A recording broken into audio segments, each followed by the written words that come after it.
अवघ्या 3 तासातच पाकिस्तानकडनं शस्त्रसंधीचा भंग. नियंत्रण रेषेजवळ भारताकडून अनेक ठिकाणी ब्लॅकआउट. बारामुल्लामध्ये संशयित ड्रोनचा स्फोट झाल्याची ही माहिती. भारत आणि पाकिस्तानमधला तणाव कायम. जैसलमेरमध्ये 10 मिनिटात 6 स्फोट झाल्याची माहिती. जम्मूच्या नागरोटामध्ये ड्रोन दिसल्याची माहिती. शस्त्रसंधीचं उल्लंघन केलं गेल्यास चोख प्रत्युत्तर देण्याचे लष्कराला आदेश. रात्रीनंतर आता जम्मू काश्मीरमधली परिस्थिती सामान्य. रात्री ड्रोन, गोळीबार किंवा तोफगोळ्यांचा कोणताही हल्ला नाही.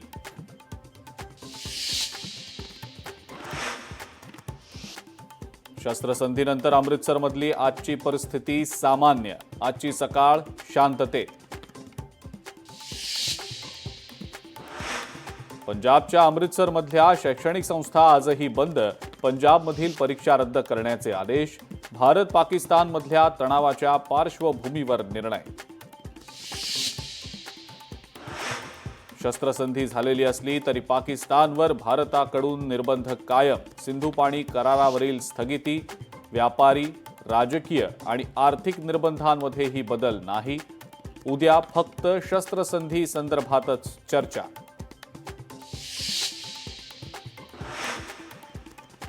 यापुढील पाकिस्तानकडनं होणाऱ्या कोणत्याही दहशतवादी कृत्याला युद्ध समजून उत्तर दिलं जाणार. शस्त्रसंधीनंतर पंतप्रधान नरेंद्र मोदींकडून तीनही दलाच्या प्रमुखांसोबत बैठक. ऍक्ट ऑफ वॉर अंतर्गत उत्तर देण्याचा निर्णय. युद्ध हा भारताकडनं पर्याय नव्हता. पहलगाम दहशतवादी हल्ल्यात भारताचं नुकसान झालंय.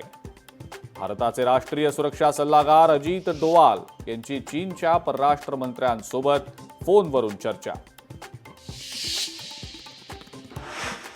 अघोषित युद्धाच्या या काळात पाकिस्तान विरोधात आपण सर्वांनी एकत्र येऊन एकजुटीनं देशासोबत उभं राहणं गरजेचं.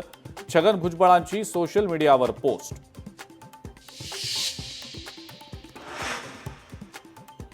भारत पाकिस्तानमधल्या शस्त्रसंधीनंतर IPLचे उर्वरित सामने पुन्हा सुरू केले जाण्याची शक्यता. IPL गव्हर्निंग काउन्सिल आणि BCCIच्या पदाधिकाऱ्यांची आज बैठक. नव्या वेळापत्रकाची घोषणा केली जाण्याची शक्यता.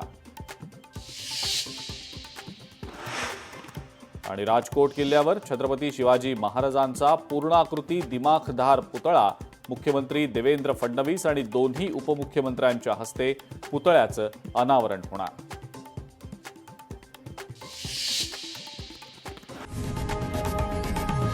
लोकशाही मराठी ऐका, पहा, जागरूक रहा.